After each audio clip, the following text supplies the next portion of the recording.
Namo tassa bhagavato arahato samma sambuddhassa. Namo tassa bhagavato arahato samma sambuddhassa. Namo tassa bhagavato arahato samma sambuddhassa.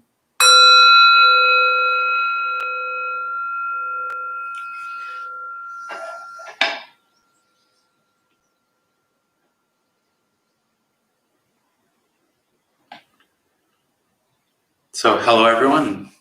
Welcome to Dharma Basics. My name is Travis. I facilitate this group. Most of y'all already know that though. So tonight we're going to do a meditation that I think I've only led in person maybe once, and this would be only the second time that we've done it on the channel. So yeah, so it should be fun. So tonight we'll be doing what I like to call an expanding mind meditation. Now this isn't particular to any school of Buddhism or anything like that. This is a meditation I like to kind of introduce and discuss because I'm frequently talking about having a sense of ingenuity, a sense of creativity with our practice, figuring out what works and what doesn't, and learning how to come up with new perceptions to hold that can change the felt experience of the moment, maybe help us tap into deeper states of calm, things like that, fun stuff. So this is a technique that I kind of like adopted from Japanese archery. In Japanese archery, they do this form of meditation where they do it before they shoot, and they let their awareness kind of expand out to where their sphere of awareness isn't just them, but their awareness is permeating everything between them and the target. And it's kind of this dissolving into your surroundings type of meditation. And when I had read about that, it sounded very interesting. I tried it out. It turns out it can be a very calming meditation. It can, not only can it calm, but it can kind of, this action of expanding out can also, in my own experience, dissolve some more restricted views that I may have been holding on to. Things that seem so concrete, so absolute, et cetera, et cetera. But when we expand out, when we give them space, we can see kind of the faults in them, you know? So sometimes we get so worked up with a situation, we have all these stories around it, but when we can expand out, when we can make the mind expansive, one, the story that we're telling doesn't seem so overwhelming because it seems so small in comparison to the field of our awareness. And two, it's that ability of stepping back. And I'll often use the image of, if you're watching a parade from the street, you're just kind of reacting to one thing after the other as it passes by, as opposed to if you're watching a parade from a helicopter, you can see everything that's going on. You can see where the twists and turns are going to happen. So this activity of stepping back, this action of stepping back, allows us to see the more overarching patterns in our mind and allows us to kind of just get perspective on things that we otherwise would be too stubborn to notice. So that's the kind of meditation we'll be doing tonight. In a more practical sense, the basic method of this is to expand out to the body like we usually do, but then try to expand past the body. And one of the easiest ways of going about that is using sounds as an anchor, the ambient sounds in the room. This is a meditation, of course, most meditations are nicer outside, but this is a meditation that you can really benefit from doing it outside, out in nature, because you have all of these sounds that generally we think of as pleasant. So it kind of helps influence the meditation a bit. And it's just easier to feel connected when you're out in nature than when you're locked up in your room. So, yeah. But tonight we'll be doing it wherever we're doing it, and that's fine. So basically, yeah, we'll work with the breath. We'll let the breath fill the body. And then we'll see if we can notice a little bit beyond the body, like the air touching the surface of the skin, the ambient sounds in the room, things like that. So, yeah. So I think with that, we can go ahead and get started.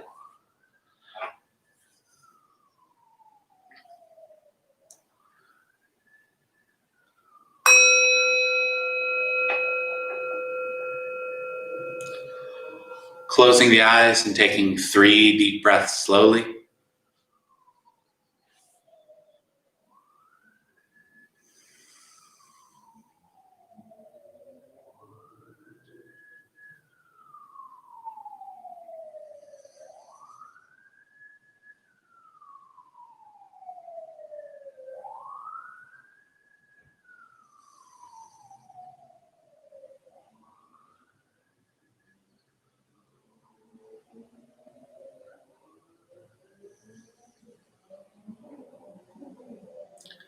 Noticing if deep breathing feels good.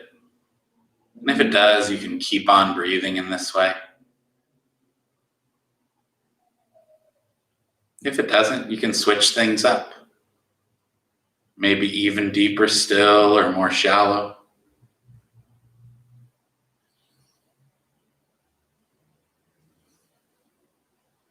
Heavier or lighter.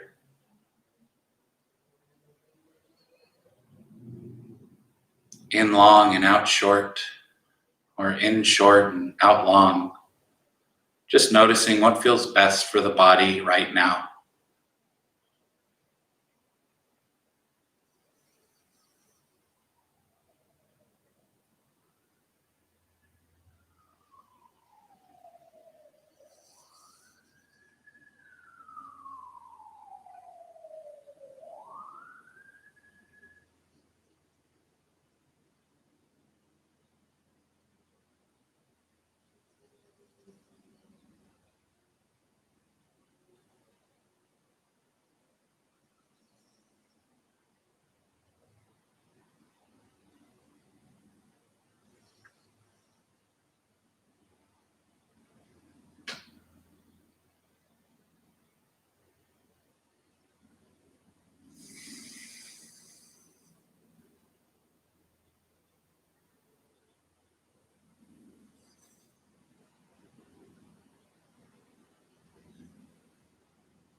Once you've found a rhythm and texture of breathing that does feel good, you can just settle into it.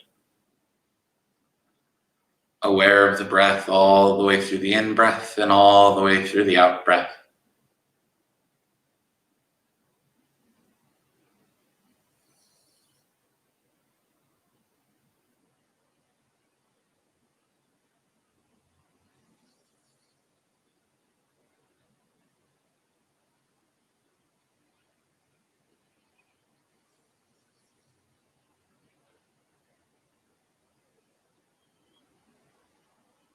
Remembering that there's a distinction between allowing the breath to flow in and out and forcing the breath to flow in and out.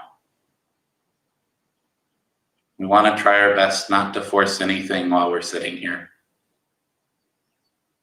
just to gently guide it, to allow it.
And as you keep your awareness here with the breath, notice what kind of perceptions you hold around breath and awareness. Do you perceive awareness and breath as two separate things? Does the experience change if you held the perception that breath and awareness are one thing, one fluid activity?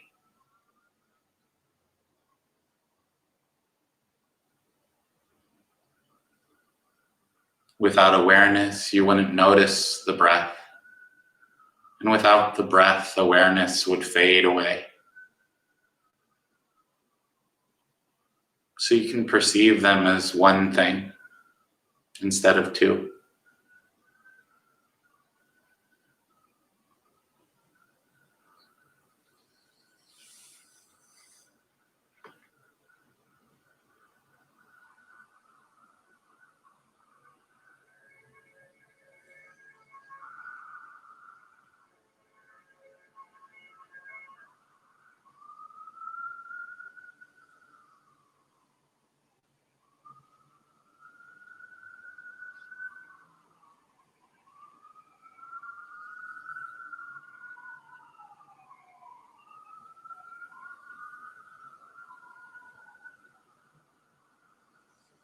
This way, when you spread your awareness throughout the body, the sensation of the breath can spread throughout the body as well. Wherever awareness goes, breath flows. Sensation flows.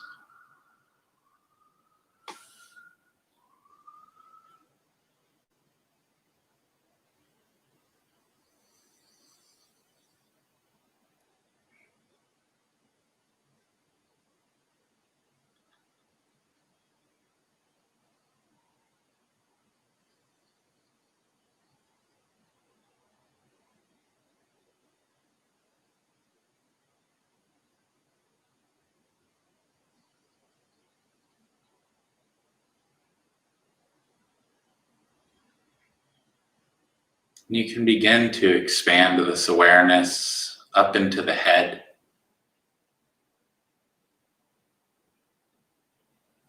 the area around the eyes and the forehead. Noticing if there's tension here and allowing the breath to soothe the tension all the way in and all the way out.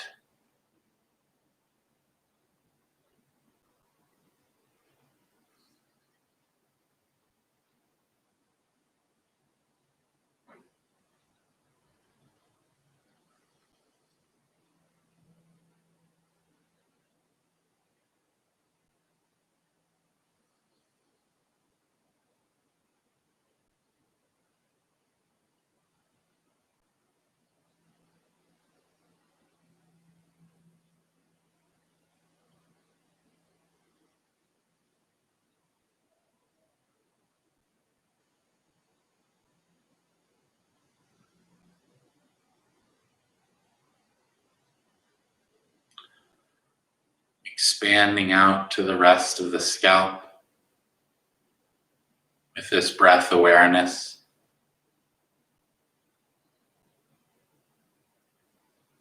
And gently melting into the center of the head as well.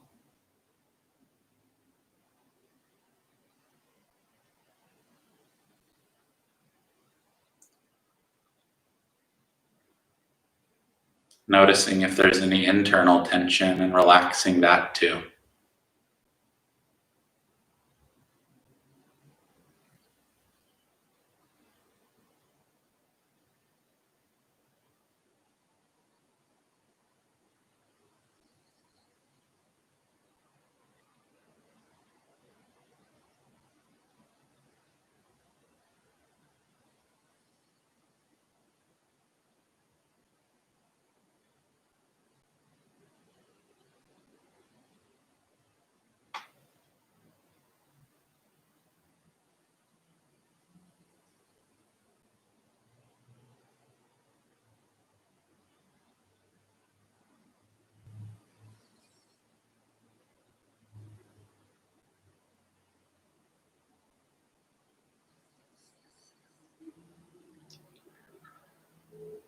Expanding this breath awareness gently down into the shoulders,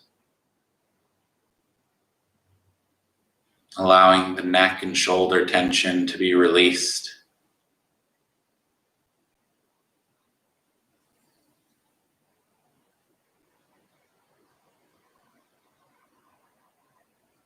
They can even flow past the shoulders down through the arms, soothing the arms and filling the hands.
Allowing this breath awareness to expand down into the chest and the area around the heart.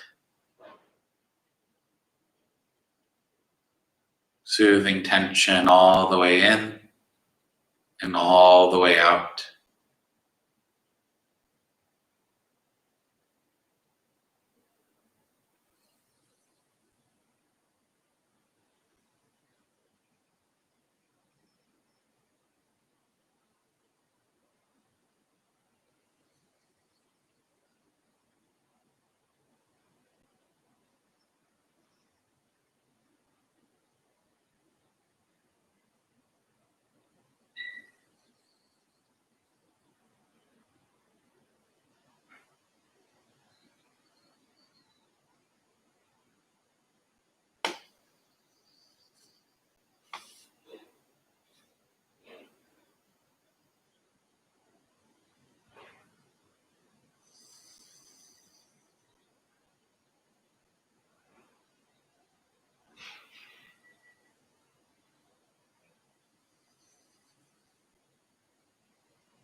Allowing the chest to be open and relaxed.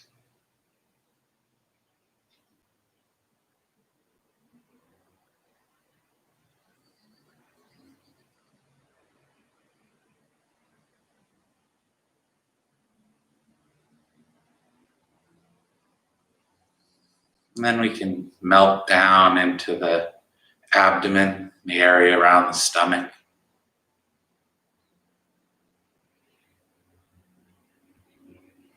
Noticing the breath awareness here. Noticing any tension or tightness. And seeing if this breath awareness can flow through that tension, relaxing it.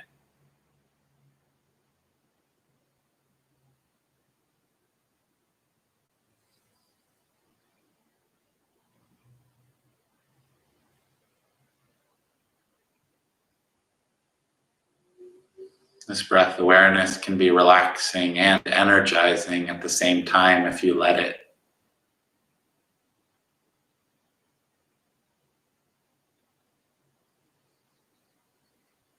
Soothing tension while also feeling nourishing.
Extending our awareness down into the legs, this breath awareness.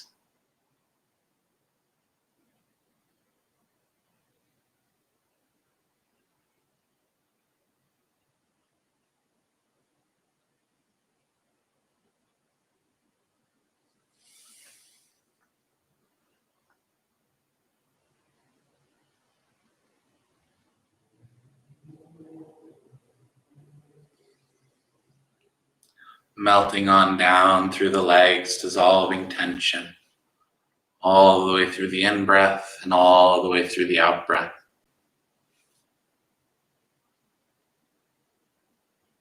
Deep down into the feet.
And as the legs are filled with this breath awareness, at your own pace, you can gradually scan back up through the body, through all these areas we just went through.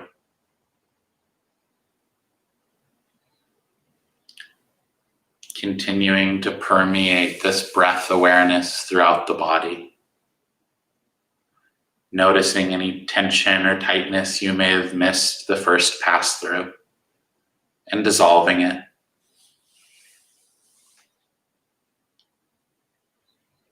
And just do this for the next few minutes.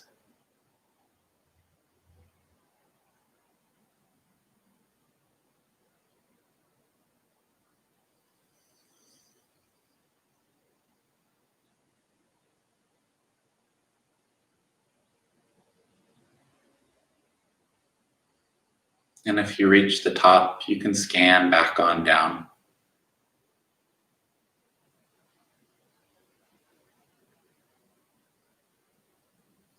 At your own pace.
And for our next step here, you can take these various areas that we focused on, string them all together.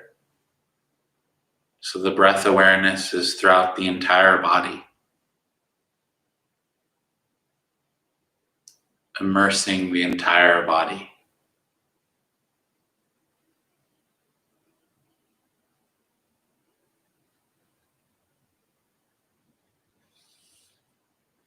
So you're aware of the entire body as you breathe in, and you're soothing tension throughout the entire body as you breathe out.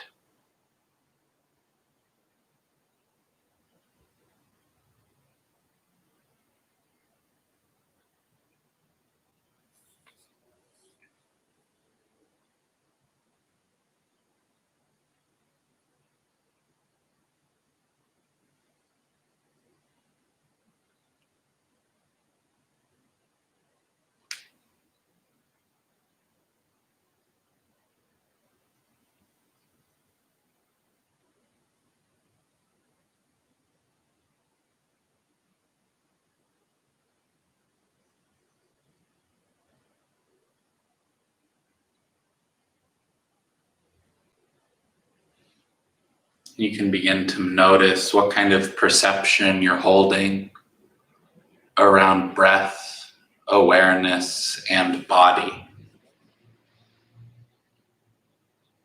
Do you perceive them as three separate things? Try holding the perception that breath, awareness, and body are one thing, one fluid activity, one fluid experience. And just notice if that changes how things feel.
And as you settle into this body of breath awareness, see if you can expand this breath awareness even further.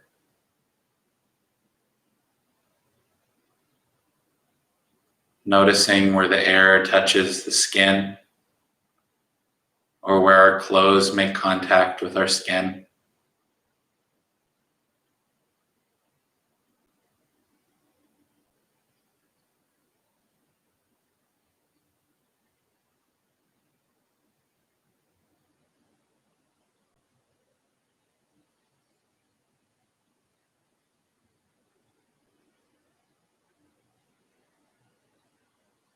So we're aware of this body not only to its core, but all the way out to its fringes.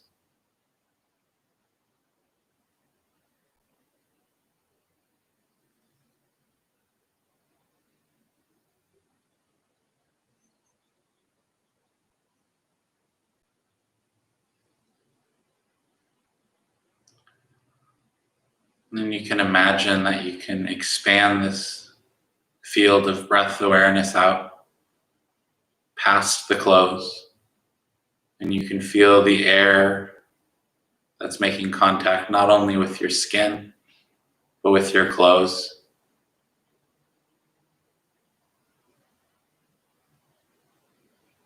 And then just slowly expanding this awareness of the air around you outward.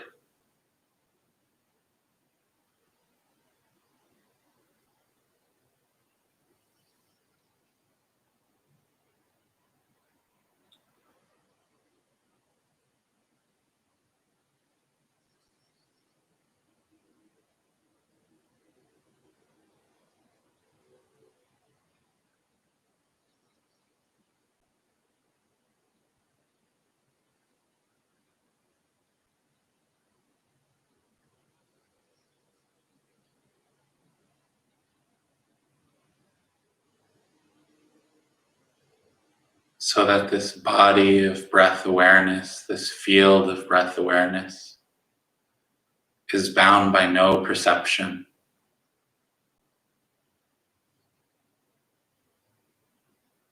of what is or is not body.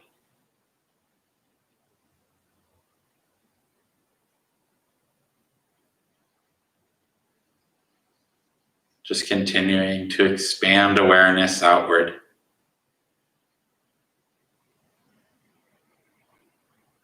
You may even find it useful to use the ambient sounds around you as an anchor.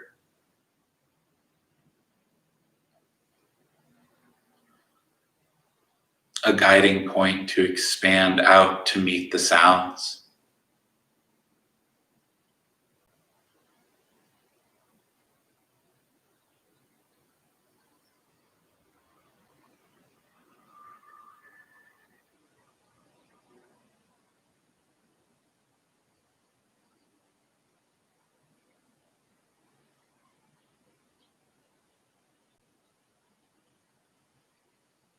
Like an expanding sphere of awareness.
And once you've expanded this field of breath awareness out to fill the room,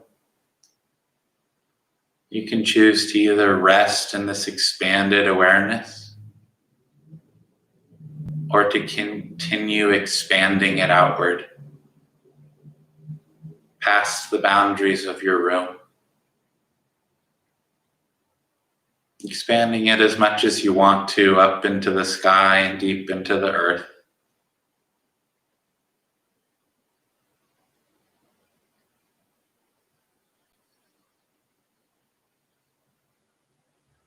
But if things begin to get hazy, just rest where you're at.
Now we can stop expanding outward and just redirect our awareness to where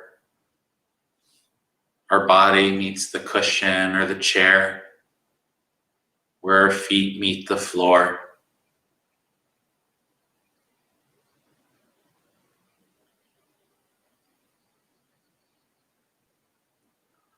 Really focusing on that solid, sturdy connection there.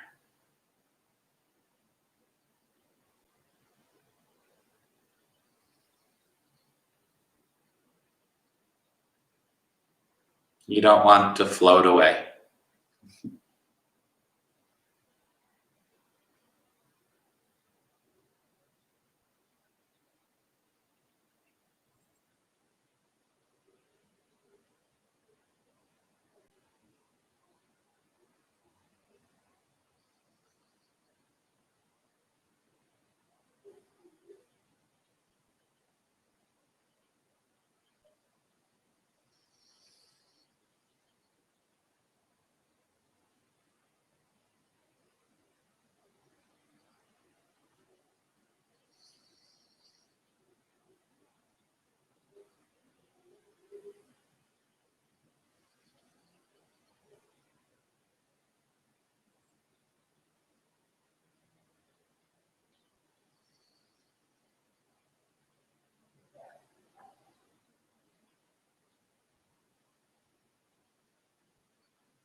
Just slowly beginning to open the eyes when ready, and stretching if needed.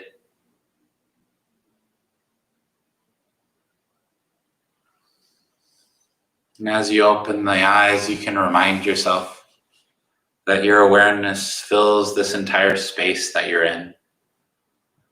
Just because the eyes are open doesn't mean that that has changed. You can still rest in this expanded mind, this expanded space.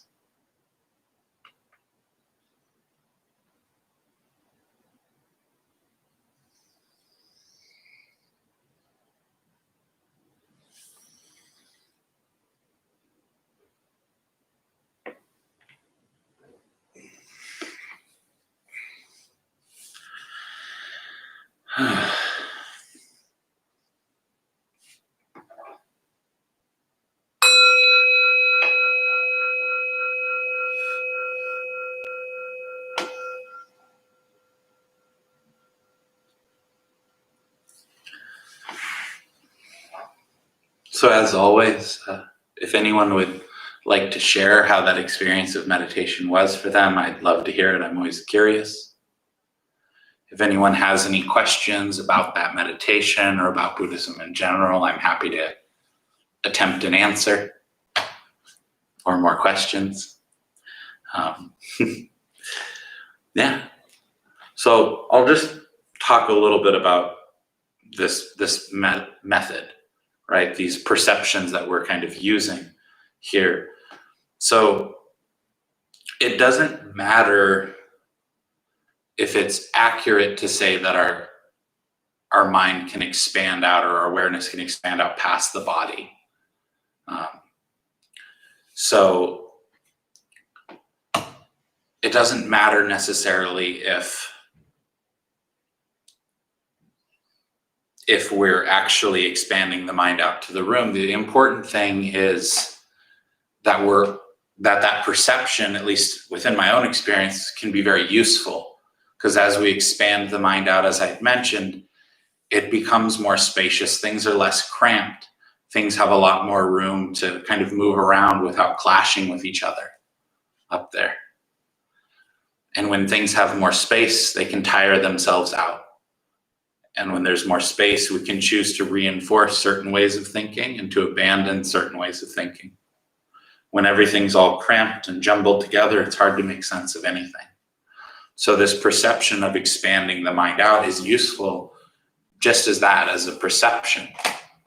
Do I personally think that we can expand our awareness out past the boundaries of the body? I do. A fun little story about this technique of meditation, this expanding, kind of almost dissolving into our surroundings. When I'm at my parents' house, and they have 2 dogs there, and when I do this type of meditation, if the dogs don't know that if they don't know that I'm sitting over in the corner or whatever, they end up actually being quite startled when they see me. And normally they generally know you're there. So I think it's an interesting, like, whatever level animals are on, that instinctual level of kind of being aware of danger or being aware of presence, it seems to cut through that a bit, which I think is interesting. And if they're watching me and I kind of adopt that perception, slip into that mind state, they look a little uncomfortable. They look a little like, what just happened? So it's kind of interesting.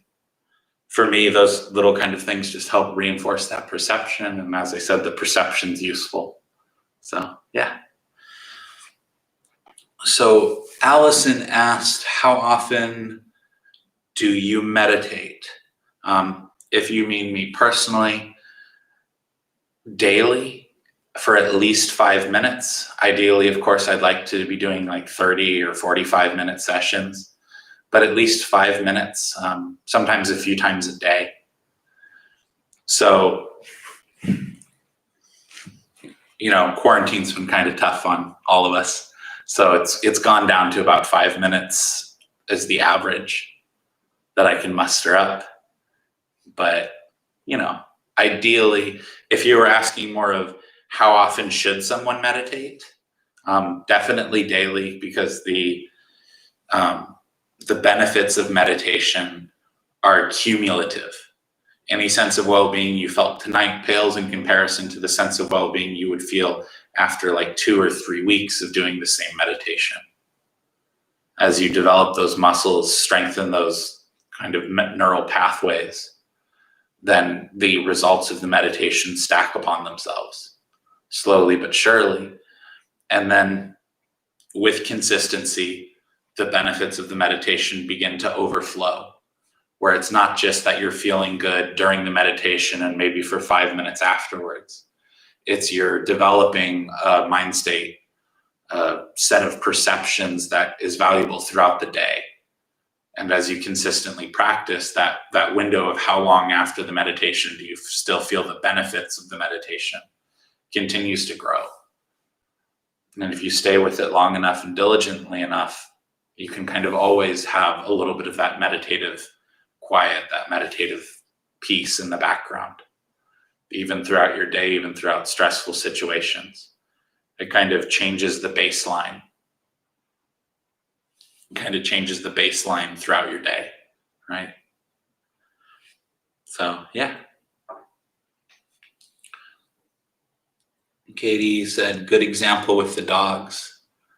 Yeah, I always enjoy kind of analyzing animal behavior with this kind of stuff. Like when I do the loving kindness, the dogs tend to come up to me and like lean on me or sit next to me. When I do this dissolving one, they tend to be a little weirded out by it. My guess is that it's maybe something similar to like a predatory animal would do when they're hunting, where they kind of dissolve their presence. So I think it triggers something in the dogs, but yeah, it's always interesting to notice. So, yeah. So, with regards to that baseline,